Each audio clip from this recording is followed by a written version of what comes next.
Olá pessoal, boa tarde, tudo bem com vocês? Vamos retomar a nossa leitura de onde paramos, das Cartas de Cristo, carta 2. Vamos fazendo a leitura e comentando, como sempre, tá bom?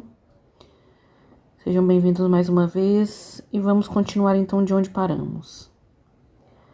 Os líderes religiosos estão à vontade em suas próprias e confortáveis posições de autoridade. Eles não têm necessidade de nada além de suas próprias satisfações físicas. Porque não têm nenhum conhecimento pessoal de Deus, eles precisam ler em seus livros sagrados as palavras que os homens santos disseram há milhares de anos e contar às pessoas o que eles pensam que estas palavras significam. Mas tudo o que dizem é tirado de suas próprias mentes pequenas, que estão aprisionadas no conforto de suas vidas, afundadas na expectativa de que irão comer e beber e qual vestimenta irão usar para impressionar as pessoas. Nada sabem sobre a inspiração que deu origem às palavras pronunciadas pelos profetas há tantos séculos. Nem mesmo sabem se estas são as palavras que realmente vocês precisam ouvir neste momento, já que os tempos são outros. Sempre que eu escuto a pessoa falar assim, está na Bíblia, isso, aquilo está na Bíblia, e a Bíblia é a palavra de Deus. Gente, quanta enganação! Como que a Bíblia é a palavra de Deus? Eu quero saber de vocês. O que é que vocês acham sobre isso? Como que a Bíblia é a palavra de Deus? É um livro físico escrito por pessoas, por homens. Não tem cabimento a pessoa falar que a Bíblia é a palavra de Deus. Isso não tem menor fundamento, né? E eu vejo isso aqui nessas palavras que Jesus está falando aqui. Que eles interpretam da maneira deles, do melhor jeito para eles, e faz a cabeça das pessoas que se deixam enganar, né? Então começa a raciocinar, gente. Começa a pensar, começa a questionar, porque isso não dá mais para viver nessa enganação, não. Desculpa. Olha, continuando. Acreditem em mim. Os homens ricos e os líderes religiosos são fortes nas coisas da terra e não querem desfazer tudo o que eles consideram seguro e eterno em suas tradições e práticas. Qualquer desvio estremeceria as estruturas de suas crenças e, portanto, de suas vidas. Então, eles constroem defesas mentais contra o fluxo do poder do Pai. Eles também adoecem à sua própria maneira, conhecem a miséria como aqueles que não têm nenhum conforto terreno. Não existe diferença entre aqueles que pouco têm e aqueles que tudo têm na vida. Tanto os ricos quanto os pobres adoecem da mesma forma, fazem inimigos e se encontram sozinhos. Mas é enorme o potencial para que vocês ganhem mais do que os ricos e religiosos podem esperar ganhar em saúde, felicidade, companheirismo e realização no modo de vida que escolherem.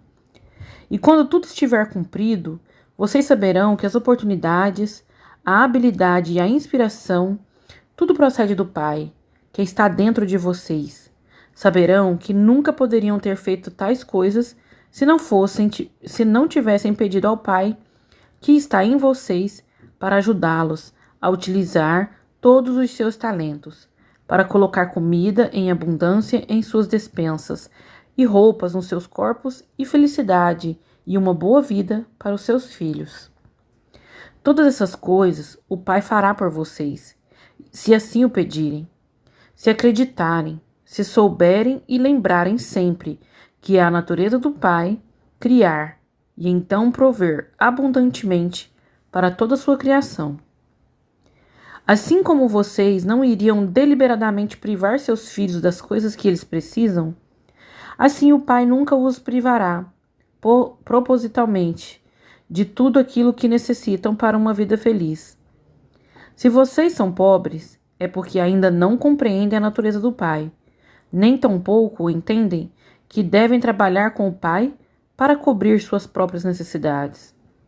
Devem aproveitar imediatamente as oportunidades divinas que lhes são apresentadas para ajudá-los a avançar. Se eu pudesse mostrar a vocês e fazê-los ver e acreditar que quando se lamentam, sua tristeza é conhecida do Pai.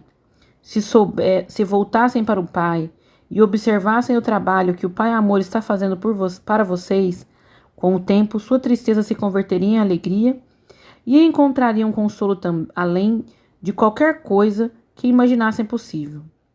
Vocês são abençoados se estão famintos e com sede, porque o Pai conhece suas necessidades.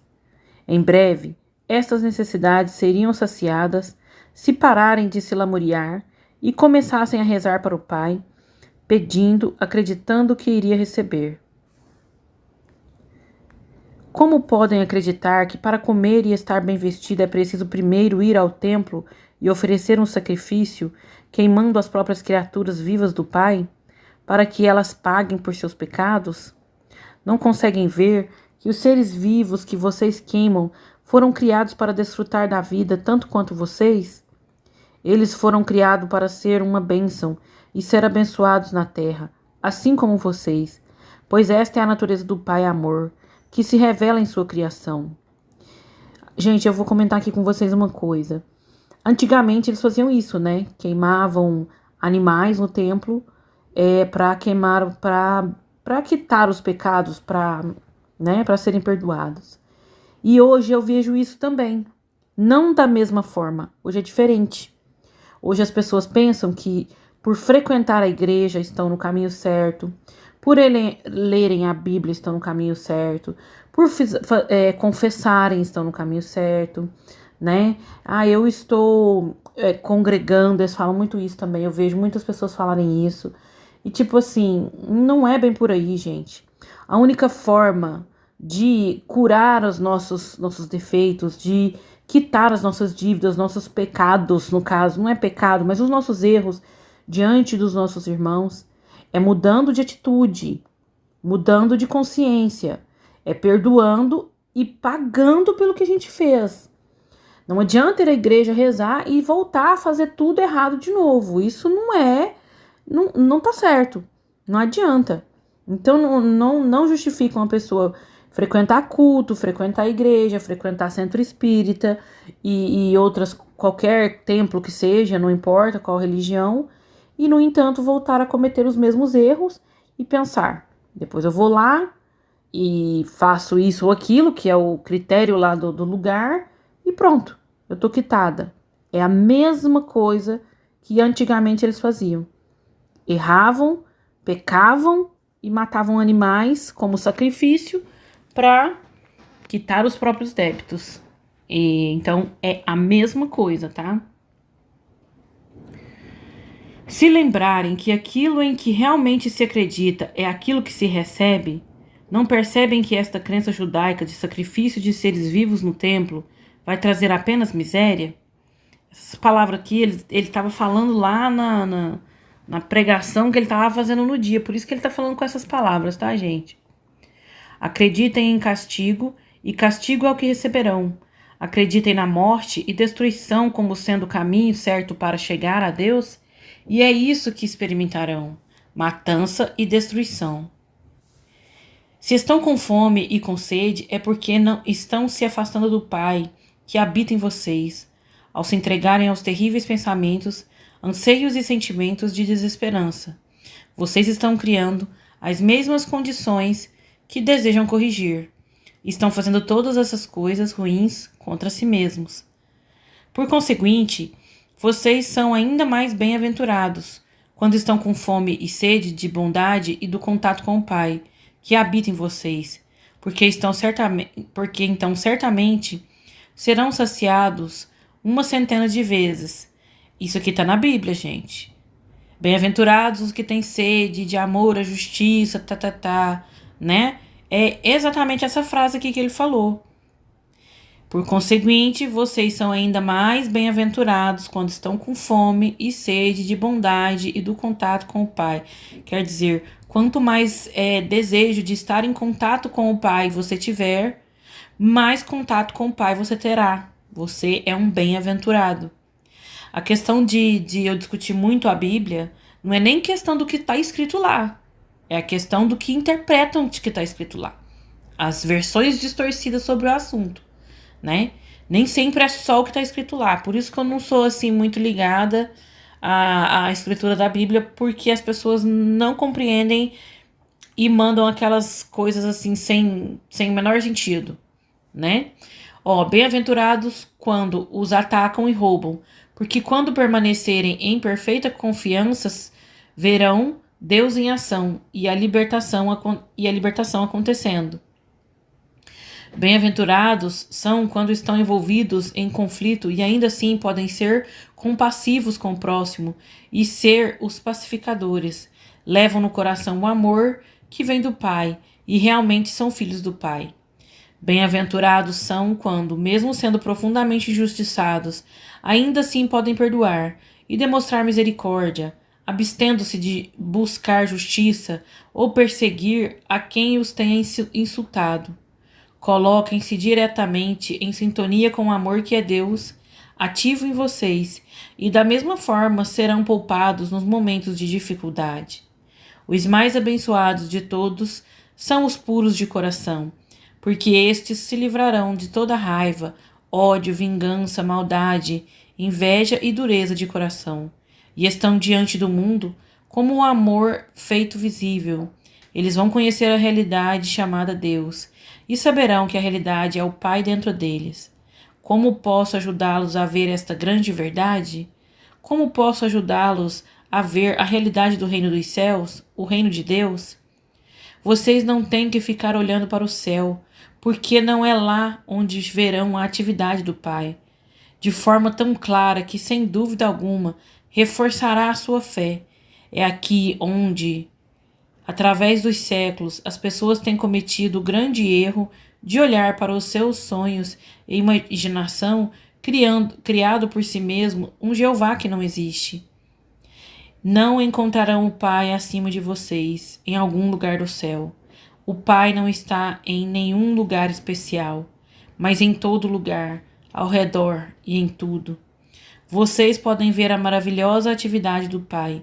Olhem em volta para as coisas que crescem, o trigo, a grama, as flores, as árvores e os pássaros. Em cada coisa viva verão o misterioso e maravilhoso trabalho do Pai. Em incessante atividade.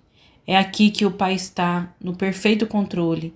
Podem ver que há a lei e a ordem perfeitas, crescimento, desenvolvimento e, finalmente, a colheita para abençoar o homem, os animais e os pássaros.